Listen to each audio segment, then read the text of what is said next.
When World War II erupted in 1939, the Soviet Union took advantage of the chaos in Europe to invade Finland.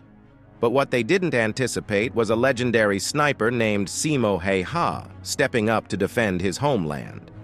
Häyhä, often referred to as the White Death, is credited with eliminating an astonishing 505 Soviet soldiers during the Winter War, a number that, if accurate, makes him the deadliest sniper in history.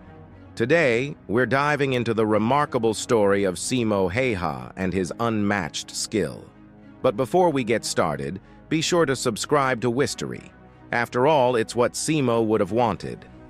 Let's get into the details. As you can imagine, Soviet soldiers quickly learned to dread Häyhä's presence.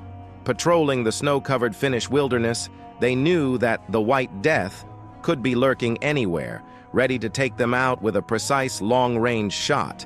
This earned him his famous Russian nickname, Belaya Smrt, meaning White Death. However, to his fellow Finnish soldiers, Häyhä was known as Taika Ampuja, which translates to magic shooter. Sure, it's not as terrifying as White Death, but it's certainly fitting given his near-supernatural marksmanship. Häyhä's kill count varies depending on the source. Some say it reached as high as 542, but no one places it lower than 505. Regardless, this makes him the most lethal sniper in any war, surpassing even Soviet sniper Ivan Sidorenko, who came in second with 500 confirmed kills. And Häyhä's tally could be even higher. Not content to stay behind the sniper rifle throughout the entire war, he is said to have taken down hundreds more enemy soldiers with a submachine gun. If those figures are accurate, his total could be closer to 800. That's an almost unbelievable number, especially considering that the Winter War lasted for only a few months. To reach that level of efficiency, Häyhä was reportedly averaging 5 to 6 kills per day, with some days proving far more successful. On his best day, he racked up a staggering 40 confirmed kills, and he had other high-scoring days with 25 and 20 kills, respectively. His lethal success earned him a promotion from corporal to second lieutenant, the largest rank jump in Finnish military history. What makes Häyhä's feats even more impressive is that he didn't rely on a scoped rifle. He preferred to use iron sights on his trusted bolt-action rifle, rejecting the more advanced rifles available to him. This wasn't just because he was a no-nonsense marksman. There was a strategic advantage to it. Scopes could glint in the sunlight, giving away a sniper's position, while Häyhä's iron sights kept him hidden. And he had plenty of experience with that weapon, having purchased it after his mandatory military service in 1925 and mastering it over the next 14 years while hunting and competing in sharpshooting contests. When the Soviet Union invaded Finland in 1939, Häyhä was called back to service. His background as a hunter and sharpshooter made him perfectly suited for the rugged conditions of the Winter War.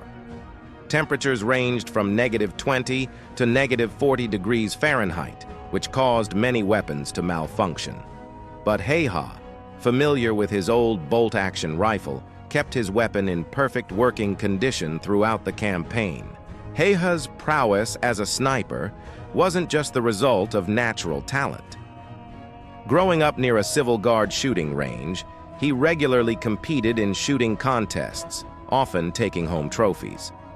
One of his most remarkable achievements was his ability to hit a target 16 times in 1 minute at a distance of 500 feet, skills that would later prove invaluable on the battlefield.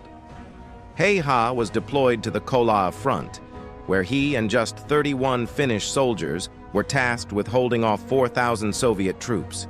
Despite being vastly outnumbered, Häyhä and his comrades held their ground for the entire winter.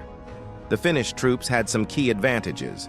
The Soviets were wearing bright green uniforms that made them easy targets against the snowy landscape, and the Soviet military leadership was crippled due to Stalin's purges, which had eliminated many of their capable officers.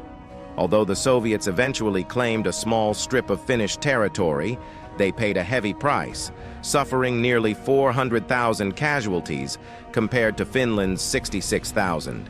Häyhä's personal contributions were a major factor in Finland's ability to resist such overwhelming odds. While most snipers shoot from a prone position to reduce their exposure, Häyhä preferred to sit, believing it improved his aim. His small stature, just over 5 feet tall, made him a smaller target, and he concealed himself in snowbanks, even putting snow in his mouth to hide his breath. To avoid giving away his position after firing, he would pack snow in front of his rifle or freeze water on the barrel to prevent any telltale smoke from escaping. And unlike modern video games where headshots are the ultimate goal, Häyhä often aimed for the chest to guarantee a kill, knowing it was more effective in the heat of battle. Häyhä's legendary status eventually attracted the attention of Soviet commanders, who grew desperate to take him out. After failing to eliminate him with artillery strikes, they sent specialized sniper teams to track him down, but Häyhä dispatched them with ease. Finally, one Soviet sniper managed to shoot Häyhä in the jaw with an explosive round.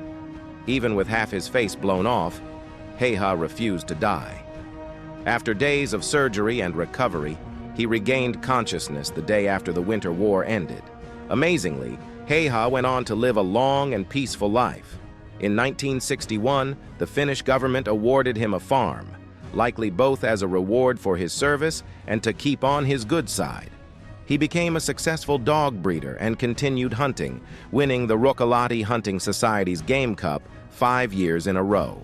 In 1970, he moved into a small apartment and lived quietly until his death at the age of 96 in 2002. Remarkably, the deadliest sniper of World War II lived long enough to witness the rise of pop culture phenomena like NSYNC. Simo Häyhä's story is nothing short of extraordinary.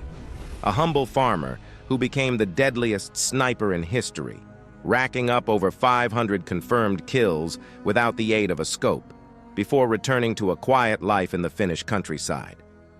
What do you think of the White Death? Let us know in the comments.